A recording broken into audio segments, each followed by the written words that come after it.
merci d'être présent à cette session, la première de la journée, a priori, on ouvre le bal.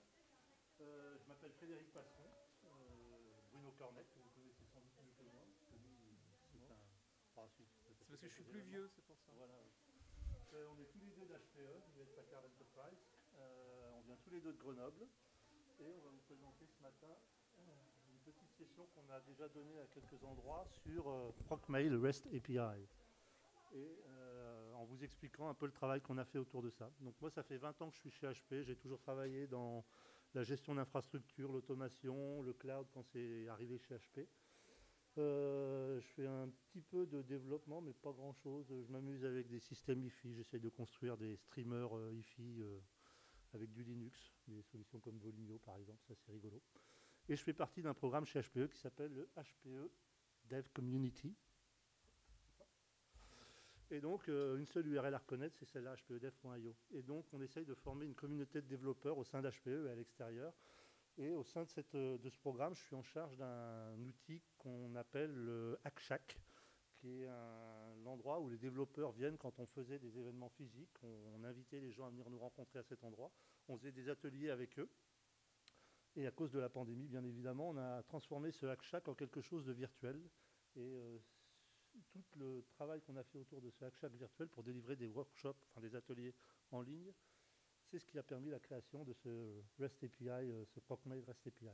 Voilà, donc le but de la communauté, c'est de partager, communiquer et collaborer autour de produits et de solutions HPE et de l'open source, bien évidemment. Donc on essaye d'impliquer de plus en plus de projets open source dans ce que l'on fait. Voilà. Je vais laisser Bruno se présenter. Oui, donc moi je m'appelle Bruno Cornet, je travaille depuis à peu près la même période que Frédéric chez HPE, une vingtaine d'années. Basé également à Grenoble, je fais partie d'une équipe qui s'appelle le Customer Innovation Center, qui est basée entre Grenoble et Genève, et on fait des activités de présentation de solutions auprès des clients.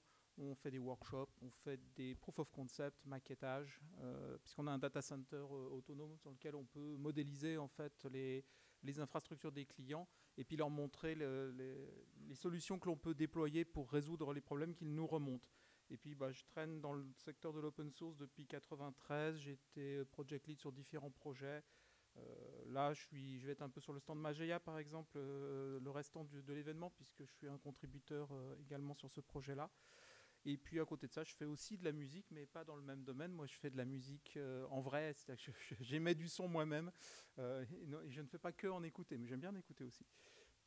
Et donc là, on va vous parler aujourd'hui de la partie Workshop on Demand, donc, qui a été développée pour permettre à des clients, partenaires, personnel d'HP également en interne, de pouvoir se familiariser avec diverses solutions ou divers outils open source sous l'angle API. Donc, comment on pilote ces plateformes, ces environnements au travers d'interfaces de programmation, quels que soient les langages utilisés.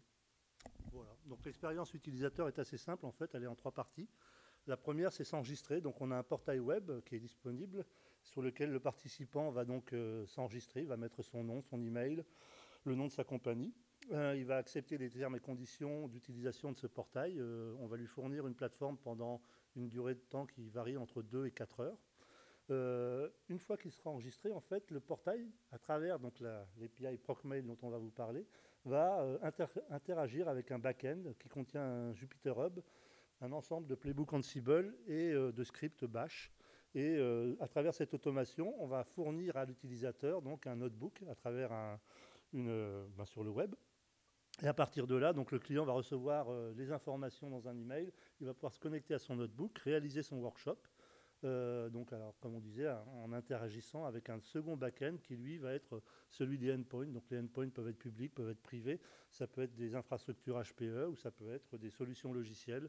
Ça peut être du Kubernetes ou d'autres choses. Et donc, le but, c'est vraiment de permettre à l'utilisateur de se familiariser avec différents concepts. Donc, on a justement des cours sur Kubernetes 101. On a des choses sur comment interagir avec, faire de l'infra as code avec des infrastructures HP, que ce soit du stockage, du serveur, et ainsi de suite. Donc ça peut être des choses, des interfaces de management comme Redfish et autres. Et enfin, à la fin, on espère que les gens sont satisfaits de l'expérience et ils vont nous fournir des feedbacks et éventuellement ils pourront partager sur les réseaux sociaux leur apprentissage à travers un système de badge qu'on a mis en place. Donc ça, c'est grosse maille, vraiment le schéma directeur du workshop on demand. Donc un mail, un proc mail, et je laisse la parole à Bruno. Et puis on vous fera une petite démo en direct si ça fonctionne bien, sinon on a une petite vidéo de secours au cas où ça ne fonctionne pas bien. Donc comment ça fonctionne cette API email? En fait, on est obligé, on ne peut pas utiliser entre le portail web et le back-end, le premier back-end, on ne peut pas utiliser une REST API classique parce qu'on a tout un tas de mécanismes de filtrage entre l'endroit où se trouve le portail et l'endroit où se trouve le Jupyter Hub qui font qu'on a cherché une solution aussi robuste qu'une REST API mais basée sur des protocoles beaucoup plus anciens, à savoir SMTP. Le gros avantage, c'est que SMTP, c'est un système qui fournit des queues de traitement gratuitement dans tous les systèmes de mail. Vous empilez les mails et puis ils sont gérés comme ils peuvent. Vous pouvez faire du reversement d'une queue dans une autre. Donc ça vous permet de passer des firewalls ou des infrastructures de sécurité un petit peu complexes assez facilement. C'est quelques avantages qu'on a par rapport à du HTTPS, parce que là où on doit avoir une connexion directe entre le client et le serveur, là on n'a pas besoin de mettre des proxys en place ou des systèmes très compliqués. Le mail suit son flow et il arrive directement sur la machine. Il arrive dans un système ProcMail et le ProcMail, c'est un outil qui va nous donner avec quelques règles ici les 3 verbes que l'on a déclinés pour notre API, qui est un verbe create pour pouvoir activer la création de la demande de workshop. Donc l'utilisateur va initier auprès de la plateforme la création du workshop. Ça veut dire qu'on va créer un user spécifique, on va instancier chez lui tout le contenu des notebooks et il va pouvoir on va lui envoyer un mail pour lui dire voilà les credentials pour accéder à la plateforme. On met à jour ses credentials au passage et la personne donc va pouvoir se connecter sur cette plateforme web pour tourner le notebook dans un Jupyter et pouvoir travailler sur son workshop et puis comprendre les mécanismes qui sont derrière. Ce qui nous intéresse, c'est la transmission de connaissances au travers de ce mécanisme du notebook. Donc, au début, il va faire le create. Quand il va arriver à la fin de son workshop ou au bout du timeout de 4 heures, s'il n'a pas eu le temps de tout finir, nous, on va faire du ménage sur la plateforme de manière à libérer les espaces, les ressources et pouvoir les allouer à d'autres utilisateurs qui viendront également s'enregistrer. Donc, il y a deux phases, une phase de clean-up, une phase de reset qui correspondent à l'élimination en fait, de toutes les données de l'utilisateur, reset du password, etc. Et puis libération des ressources au niveau des plateformes de back-end, s'il y avait des plateformes de back-end qui étaient impliquées. Et puis on a développé des petits scripts de test pour facilement, nous, sans passer par le portail, faire des tests en locaux, en invoquant directement le ProcMail. Donc on a une interface API en fait, qui est relativement simple, comme des verbes au niveau d'une interface REST API HTTPS, mais basé sur du SMTP. On ne les a pas appelés get, pull, mais c'est le même principe. Exactement. Alors derrière ça, on utilise pas mal d'Ansible pour pouvoir automatiser le déploiement des notebooks. Et dans Ansible, on utilise aussi pas mal la notion de Jinja 2, donc des templates Ansible, qui nous permettent de pouvoir instancier tout un tas de variables et en fonction de nos besoins, parce qu'on a plusieurs plateformes, on a des plateformes de production, comme celle que vous verrez là tout à l'heure dans la vidéo, dans le live. Vous avez des plateformes de staging, on a des plateformes de SaaS également, on teste différents environnements aussi en interne. Donc on a besoin de rendre variables tout un tas de paramètres pour le setup des notebooks. Et puis dans le notebook lui-même, par exemple, on voit qu'on fait référence au student lui-même, le numéro d'étudiant qui est mis... qui est généré en fait à la volée. Et donc ce numéro d'étudiant qui est aussi mentionné dans le notebook que l'étudiant reçoit sera mis à jour par le playbook Ansible au moment de la délivrance dans le compte de l'utilisateur. Donc tout ça, c'est complètement automatisé et c'est complètement variabilisé pour nous permettre d'être le plus portable possible. Aujourd'hui, par exemple, on tourne sur des distributions Ubuntu, mais on a fait un portage pour une autre équipe qui avait besoin d'un CentOS très très facilement parce que bon, on a quand même des playbooks qui sont extrêmement portables d'un côté à l'autre. Déjà, bah oui, on n'a pas beaucoup de temps, alors il faut aller vite. Hein. Et il faut que tu parles toujours dans le micro parce que c'est pour l'enregistrement. D'accord, alors je vais parler dans le micro. Merci, c'est gentil. Donc là, vous avez donc le site web dont je vous ai parlé tout à l'heure, donc hpedev.io ou developer.hpe.com. Et en fait, sur ce site web, vous allez avoir toutes les informations qui sont relatives à ce que HPE peut fournir à un développeur. Donc vous avez des accès à des repos GitHub, vous avez accès à des blogs techniques sur de l'interfaçage entre l'infrastructure HPE et n'importe quel outil open source ou non. Vous avez des vidéos, vous avez aussi des liens vers ce qu'on appelle les Munch and Learn. Donc ce sont des sessions techniques ouvertes non seulement aux employés HP, mais aussi à l'extérieur, aux clients. Donc où on adresse, je ne sais pas, moi, ça pourrait être des choses sur les data lakes, sur MLOps, AI et ce genre de nouvelles technologies, entre guillemets, et où on fait intervenir des speakers qui sont non seulement d'HP, mais aussi de l'extérieur. Donc vous avez le lien dans les événements de cette page. Ce qui nous intéresse actuellement, c'est le HackShack. Donc vous avez le lien vers le HackShack, qui est donc cet endroit où on peut faire des ateliers. Donc on va aller dans la partie workshop, et là on va arriver sur un catalogue donc, qui va vous présenter l'ensemble des workshops qui sont disponibles. Merci de... Ouais, exactement. Voilà. Donc on en a... il ne voit plus rien. Je vais mettre mes lunettes. Voilà. Clac. Et donc pour chaque workshop, donc on a la description, le bouton d'enregistrement, on a un bouton Learn More qui va vous permettre d'aller voir éventuellement d'autres informations et un replay en vidéo du workshop dans le cas où la personne ne se sentirait pas assez en confiance pour réaliser le workshop toute seule, même s'il est assez guidé de par la nature du notebook qu'il y a dans toute la partie Markdown, la description des activités à réaliser. Donc il y a une vidéo, un replay qui a été mis en ligne et qui permet donc à la personne de le faire en même temps si vraiment elle ne se sent pas tellement en confiance. Donc on va dire que j'ai envie d'apprendre un peu des choses sur Kubernetes, donc je vais m'enregistrer. Oui, alors il faut que je mette Bruno Cornec alors. Ouais. Puis mon collègue, parce que tu as un super clavier et mais c'est pas grave, on montrera dans la trace simplement. Voilà, j'ai pas l'habitude des claviers français, c'est terrible. Oui, mais bon, donc ça c'est plutôt Bruno. Puis bon, ça on s'en fout. Company name HPE. On accepte donc les termes et conditions dans lesquels il est précisé que le workshop va durer un certain temps et qu'au bout de ce temps donné, le workshop sera nettoyé automatiquement et ainsi de suite. Donc je clique sur Register et là, donc on me dit bravo, vous êtes enregistré pour ce workshop. Et donc là, je vais... Et là, dans le back-end, en fait, le ProcMail API a déjà reçu l'email et est déjà en train de traiter l'automation nécessaire. Donc on va voir qu'on a mis à jour des passwords de tout en haut. On a un sudo change password. On a généré un mot de passe automatiquement, un random password qui va être alloué à l'utilisateur automatiquement. On va nettoyer le student folder au cas où le cleanup ne serait pas bien passé. On fait un erasing à un moment, donc on nettoie. Et à partir de là, après, on va copier, on va copier donc à travers un Ansible Playbook que vous voyez au milieu ici, le contenu du notebook qui a été choisi. Donc quand on reçoit l'email, en fait, on reçoit les trois informations critiques qui sont le verbe, création, le nom du workshop et le student ID auquel on va associer l'utilisateur dans l'environnement. Ensuite, donc on fait des clés SSH. Oui, on part. Voilà. Pour chaque workshop donné, en fait, dans la base de données des workshops, il y a différents tags qui sont associés au workshop. Il peut y avoir un LDAP, il peut y avoir un script de reset, un autre script d'automation, et ainsi de suite. Donc, selon les tags qui sont associés au workshop, on va en fin de compte réaliser différentes actions. Dans le cas présent, en fait, on a réalisé des scripts liés à Kubernetes pour mettre à jour l'environnement.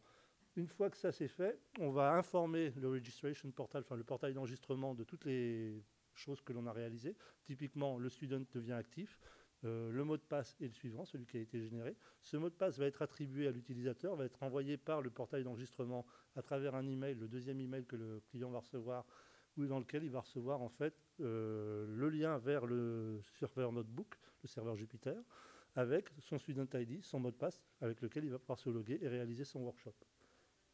Donc là, hop, je vais essayer Bruno. Tu remets là ? Ouais. Donc tu ouvres un notebook. Voilà. Notebooks. Pas 3.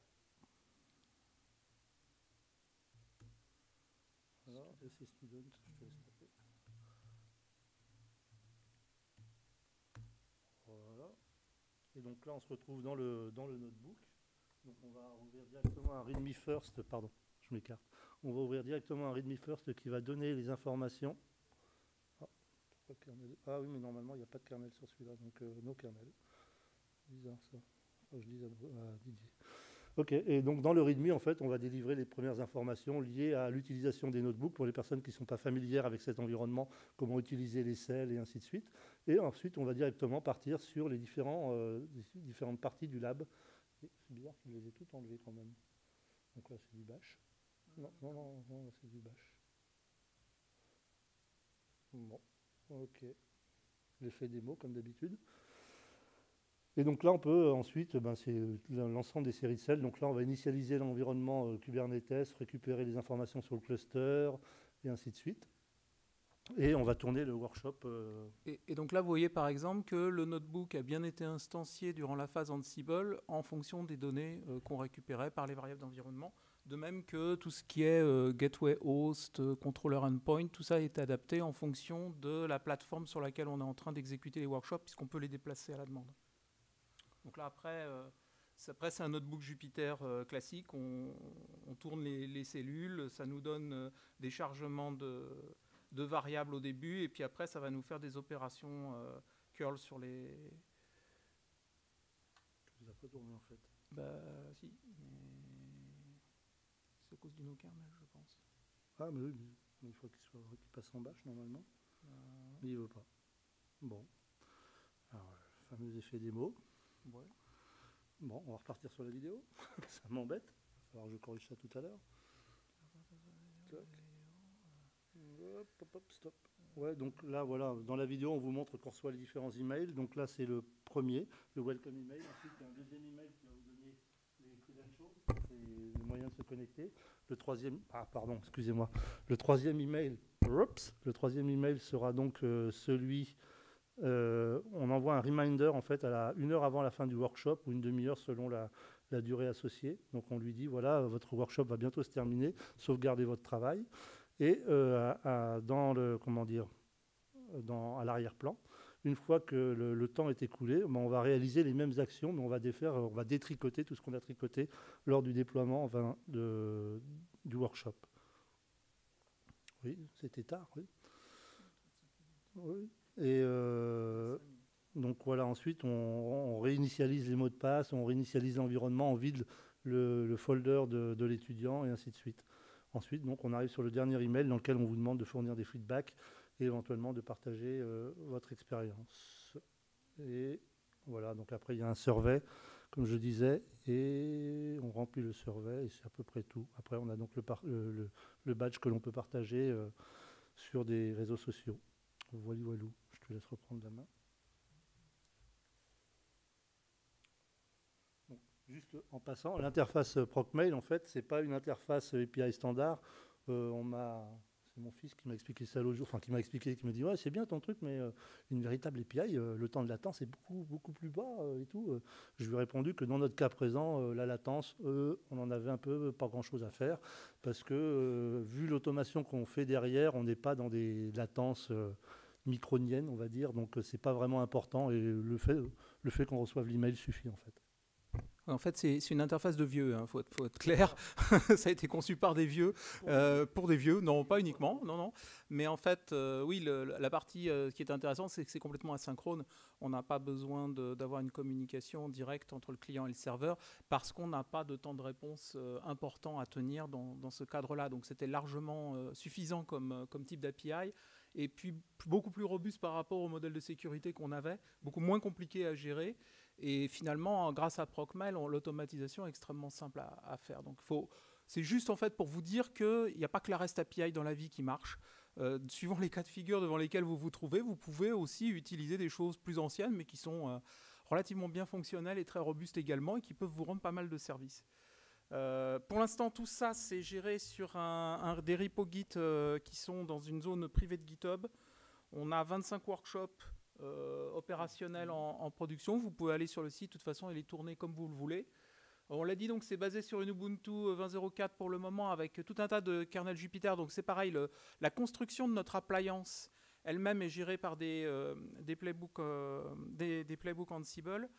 Et donc on sait redéployer cette appliance-là relativement facilement. Et donc on est en train de travailler, c'est de regarder comment on peut open sourcer toute cette mécanique-là pour que quelqu'un d'autre qui a envie de mettre à disposition un JupyterHub, soit en interne de sa structure ou même à disposition de l'externe pour faire un peu la même chose que ça, puisse le faire le plus facilement possible. Donc on est en train d'isoler les portions qui sont facilement qu'on peut facilement mettre en open source parce qu'on a toute une partie de back-end qui est propre à des mécanismes de fonctionnement avec des back-end HPE qui n'aura pas grande utilité pour le public général. Donc on travaille un petit peu là-dessus. On essaye aussi d'améliorer le périmètre de workshop et c'est la même chose, c'est des plateformes qui sont vouées à accueillir. Donc si vous avez vous-même des développements de notebooks Jupyter et que vous voulez les faire hoster sur cette plateforme-là, pas de problème, contactez-nous et puis on sera ravis de les mettre à disposition. C'est essentiellement là-dessus qu'on voulait insister. Donc il y a un certain nombre de noyaux Jupyter qui sont disponibles, donc on peut faire des workshops dans tout un tas de langages ou de structures d'outils. Donc Python, Rust, Go, Java pour les langages, Ansible, Bash, PowerShell, SSH pour les shells, on va dire, entre guillemets. Et s'il y a une slide à retenir, c'est il y a une URL, c'est la première URL, hpedev.io, celle qui vous donne accès à toutes ces informations-là, avec le lien. Donc là, vous aurez les slides qui seront disponibles sur le site web de la conférence et tous les liens sont cliquables. Vous pouvez facilement nous contacter. Enfin, surtout contacter Frédéric, parce qu'en fait, moi, je ne suis pas dans cette équipe-là du tout. Je suis juste là pour essayer d'aider un peu à faire en sorte que les choses marchent. Mais voilà, c'est leur travail et c'est vraiment intéressant d'avoir une équipe qui est focalisée sur l'interface avec les développeurs et qui donne un petit peu une idée de comment on peut automatiser aussi bien l'interfaçage avec le matériel que l'on sait automatiser de l'interfaçage logiciel classiquement. Je pense que c'est ça qui est aussi intéressant dans le travail qui est fait. Et si vous ne connaissez pas, par exemple, Redfish, regardez les workshops Redfish on demand qui sont dessus parce que ça nous donne une idée assez précise de comment aujourd'hui on peut gérer du matériel exactement à l'identique que le logiciel, par de la REST API, au travers d'un repo Git et puis des playbooks Ansible qui vont pouvoir contrôler la configuration de votre matériel pour l'amener dans la configuration exacte que vous voulez. Et nous restons à votre disposition pour toutes les questions que vous pourriez avoir. On sera à l'extérieur de la salle parce que comme les sessions ne durent que 20 minutes, on ne peut pas avoir non plus trop de temps. Donc on sera là et on est disponible. Donc on vous attend. Si vous avez des questions, on sera ravis de répondre. Voilà, un grand merci à Frédéric et à Bruno. Merci.